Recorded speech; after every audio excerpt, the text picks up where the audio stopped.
Radio winter academy, जहाँ हम बात करते हैं करियर की, एजुकेशन की और इंग्लिश के बारे में। तो अगर आप कंफ्यूज्ड हो टेंसेस क्या होते हैं, अगर आप एक हाउसवाइफ हो, स्टूडेंट हो एंड आपको हमेशा से अगर कंफ्यूजन रहती है टेंसेस के बारे में, तो आज हम इस वीडियो में बात करेंगे टेंसेस के बारे में बहुत ही डीपर वे में। And I will show you कि टेंसेस बहुत ईजी होते हैं और इसको आप इजीली लर्न कर सकते हो एंड समझ सकते हो, क्योंकि अगर हम कोई चीज़ समझ के करते हैं ना, वो हमें इजीली याद रहती है और आपको रट्टा नहीं मारना पड़ेगा इस वीडियो के बाद। तो अब मैंने टेंसेस की सीरीज़ को 3 पार्ट में डिवाइड किया है।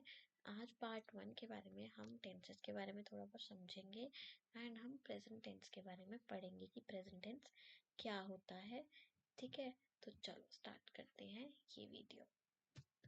सबसे पहले बात करते हैं मीनिंग। टेंस क्या होता है? Tense is time plus action plus situation.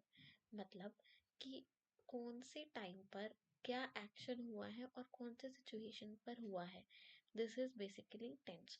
आपको टेंस में ना 3 क्वेश्चंस का आंसर करना पड़ता है एंड अगर आप इन 3 क्वेश्चंस को आंसर कर लोगे, दैट मीन्स आपको इजीली टेंस समझ में आ जाएगा। वो मैं आगे आने वाली वीडियो में बताऊंगी कि कैसे समझ में आ जाएगा। पहले हम इन 3 क्वेश्चंस को समझते हैं। सबसे पहला, व्हेन डिड इट हैपन? कौन सी चीज कब हुई? इज इट फिनिश्ड और स्टिल गोइंग ऑन? क्या वो फिनिश हो चुकी है या अभी भी चल रही है? और is the result important now? क्या उसका रिजल्ट अब इम्पोर्टेंट है या नहीं? अब बेसिकली ना 3 टाइप के टेंस होते हैं। पहला तो आ गया present tense, that is now and routine. मतलब कि जो भी काम आप अब कर रहे हो या डेली रूटीन में करते हो, वो आपका प्रेजेंट टेंस होगा। सपोज जैसे आप you bath daily, you go to school daily, तो ये जो आपका काम है, this is routine work and you are listening to my lecture right now, right? तो ये आपका प्रेजेंट टेंस, आप अभी जो कर रहे हो और आप जो रोज करते हो, वो आपका प्रेजेंट टेंस आएगा। Then come to past tense. Past tense मतलब जो काम आपका फिनिश हो चुका है या जो अभी अभी फिनिश हुआ है, that is past tense. And future tense मतलब आपका कोई भी प्लान, कोई भी जैसे हम प्लान करते हैं कि हम कल जाएंगे मूवी देखने, दिस इज फ्यूचर टेंस। या फिर आपका कोई भी डिसीजन जो आप देते हो कि हाँ मैं तो 10th के बाद ये स्ट्रीम लूंगा, दिस इज फ्यूचर टेंस। या कोई भी प्रिडिक्शन, मतलब कि जैसे 2 दिन बाद बारिश होगी, मुझे ऐसा लग रहा है, सो ये आपका आएगा फ्यूचर टेंस। आज हम टाइप्स ऑफ टेंसेस में सिर्फ प्रेजेंट टेंस के बारे में बात करने वाले हैं इस वीडियो में। तो प्रेजेंट टेंस मीन्स आपका कोई भी काम जो आप अब कर रहे हो या डेली लाइफ में करते हो, वो आपका प्रेजेंट टेंस होगा। ठीक है, अब इसका पहला पार्ट है सिंपल प्रेजेंट। मतलब इसको मान लो इसके 4 बच्चे होते हैं प्रेजेंट टेंस के। तो पहला बच्चा जो उसका होता है वो होता है सिंपल, जो कि बहुत ही सीधा साधा होता है। ठीक है, अब इसमें ये क्या बताता है, ये हमेशा बहुत ही सीधा साधा बच्चा होता है इसका। ये बहुत अ, मतलब वो बताता है एक्शन जो कि हमेशा सच होते हैं, जो रिपीट होते हैं और आपकी जो रूटीन के पार्ट होते हैं। ठीक है, अब देखो जैसे कि आप स्कूल डेली जाते हो, ये सच है।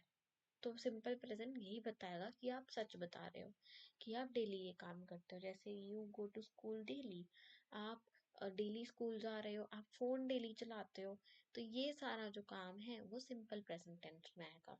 क्योंकि ये नहीं बता रहा कि आप अभी कौन सा काम कर रहे हो, इसमें ये बता रहा है कि आप डेली कौन सा काम करते हो, राइट? अब इस कहानी का लॉजिक ये है कि अगर कोई चीज आप रोज करते हो ना, वो हमेशा प्रेजेंट टेंस आएगी। बस इसको, इस चीज को ध्यान में रखना। अब इसका रियल लाइफ एग्जांपल समझते हैं। जैसे आई वेक अप एट 6 है, ठीक है, तो ये क्या हुआ? सिंपल प्रेजेंट कि मैं रोज 6 बजे उठती हूँ, वो मेरा डेली का काम है। I do it every day, right? She teachers English, वो रोज इंग्लिश पढ़ाती है, तो वो आपका सिंपल प्रेजेंट टेंस है। अब यहाँ पर हमने इज एम आर यहाँ पर हमने नहीं लगाया है, ये सिंपल है। क्यों? क्योंकि आपका लाइफ पैटर्न बता रहा है वो, right? We use mobile phones daily, तो ये भी हमारा सिंपल प्रेजेंट टेंस हुआ, राइट? अब इसमें कॉमन कंफ्यूजन आती है, जैसे I am wake up at 6, I wake up at 6। अब इसमें से सही कौन सा है? I wake up at 6। क्यों सही है? क्योंकि एम बता रहा है अभी का टाइम, कि आप अभी क्या कर रहे हो। बट आप अभी तो 6 बजे नहीं उठे हो, आप तो रोज 6 बजे उठते हो, तो इसलिए यहाँ पर एम नहीं आएगा, राइट? ओके, तो इसका जो दूसरा बच्चा है दैट इज प्रेजेंट कंटिन्यूअस। नाम से ही पता चलता है, ये बताता है कि अभी कौन सी चीज हो रही है। सिंपल प्रेजेंट बहुत ही सीधा साधा बच्चा था, वो बताता था कि आपका पूरा डेली का स्केड्यूल कैसा चल रहा है, क्या कर रहे हो, डेली आपकी लाइफ पैटर्न का काम बताता था। अब जो प्रेजेंट कंटिन्यूअस है वो ये बताता है कि आप अभी क्या कर रहे हो, राइट। ये इम्पोर्टेंट इसलिए है बिकॉज ये बताएगा कि आपका टेम्परेरी एक्शन यानी कि अभी का काम क्या हो रहा है, ये नहीं बताएगा कि आप क्या करने वाले हो।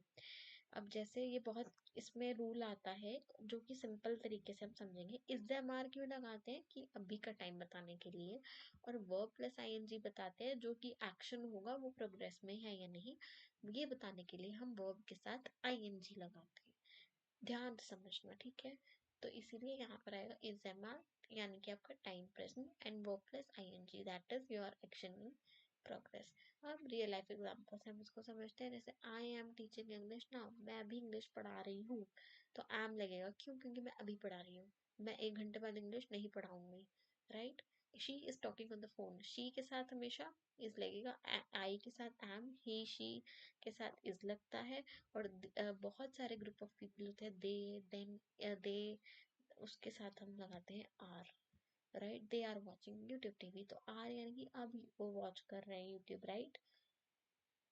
तो आर लगेगा। यहाँ पर कॉमन कंफ्यूजन इसलिए आती है, जैसे आई एम नोइंग इंग्लिश या I know English, I am knowing क्यों लगेगा? नहीं लगेगा, क्योंकि नो है वर्ब है। कुछ वर्ब जैसे नो जैसे वर्ब जैसे कि बिलीव, लाइक, नो, ऐसे वर्ड्स होते हैं, स्टेट बताते हैं, ना कि ये एक्शन बताते हैं कि कौन सा स्टेट है अभी, राइट। स्टेट मीन्स अभी, मतलब क्या चल रहा है वो बताते हैं ये वर्ब। तो इसके साथ हमने आईएनजी लगाने की कोई जरूरत नहीं होती है। अब इसका तीसरा बच्चा जो कि प्रेजेंट परफेक्ट होता है, ये थोड़ा सा मुश्किल है समझना इसको, क्योंकि बहुत से लोग इसमें कंफ्यूज हो जाते हैं। तो हम ध्यान से पढ़ेंगे और समझेंगे।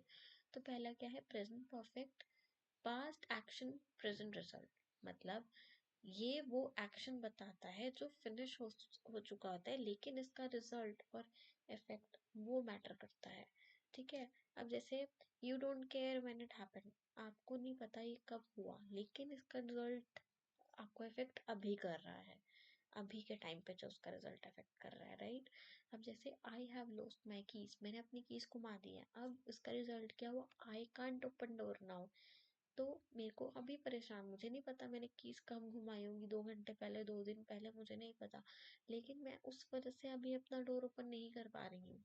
तो ये पास्ट एक्शन का जो इफेक्ट है वो मेरे प्रेजेंट में आया है, तो वो प्रेजेंट परफेक्ट होगा। She has completed her course, उसने अपना कोर्स कंप्लीट कर लिया है, ठीक है। अब उसका वो कोर्स मुझे नहीं पता 3 दिन पहले खत्म हुआ, 1 हफ्ते पहले खत्म हुआ या 2 हफ्ते पहले, लेकिन अब वो एलिजिबल है नए कोर्स में एडमिशन लेने के लिए। तो ये इसका जो रिजल्ट है वो मेरे प्रेजेंट में इफेक्ट हो रहा है, ठीक है। वहाँ पे कॉमन कंक्लूजन थी I have completed it yesterday, इसके साथ नहीं आएगा, आई कंप्लीटेड इट यस्टरडे, क्यों? क्योंकि प्रेजेंट टेंस कभी भी पास्ट टाइम के वर्ड्स यूज नहीं करता है। अब इसका चौथा बच्चा है प्रेजेंट परफेक्ट कंटिन्यूअस। मतलब ये हमें ये बताता है, ये भी बहुत इजी है।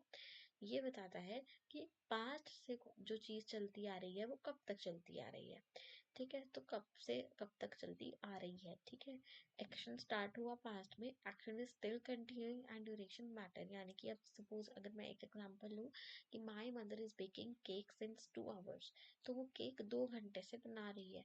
तो अब वो काम कब शुरू हुआ था, 2 घंटे पहले, और वो अभी भी चल रहा है। तो वो पास्ट का काम, 2 घंटे पहले का काम अभी भी प्रोसेस में है, तो वो होगा हमारा प्रेजेंट परफेक्ट कंटिन्यूअस। जैसे I have been studying English for 2 hours, मैं 2 घंटे से इंग्लिश पढ़ रही हूँ। तो 2 घंटे पहले मैंने वो काम शुरू किया था, लेकिन वो अभी भी कंटिन्यूअस है, ठीक है। तो कंटिन्यूअस जहाँ आ जाए मतलब वो काम अभी भी चल रहा है, ठीक है। She has been working here since 2022। So difference क्या है प्रेजेंट परफेक्ट से इसका?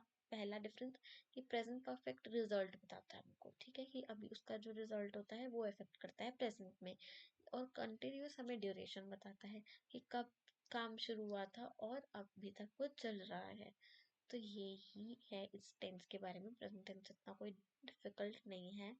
तो ये आज का हमारा लेक्चर आई होप आपको समझ में आया हो एंड आप डिफरेंशिएट कर पाए हो टेंसेस के बीच में और समझ पाए हो उसका बेस। सो अगर आपको और ऐसी वीडियोस चाहिए इन्फॉर्मेटिवली प्लीज़ मुझे कमेंट करना किन किन टॉपिक्स पे चाहिए। वैसे तो मैं और बहुत अच्छा कंटेंट अब लेकर आने वाली हूँ और ऐसे ही समझेंगे। एंड पार्ट 2 के लिए फॉलो करना। बाय गाइस, मिलते हैं नेक्स्ट वीडियो।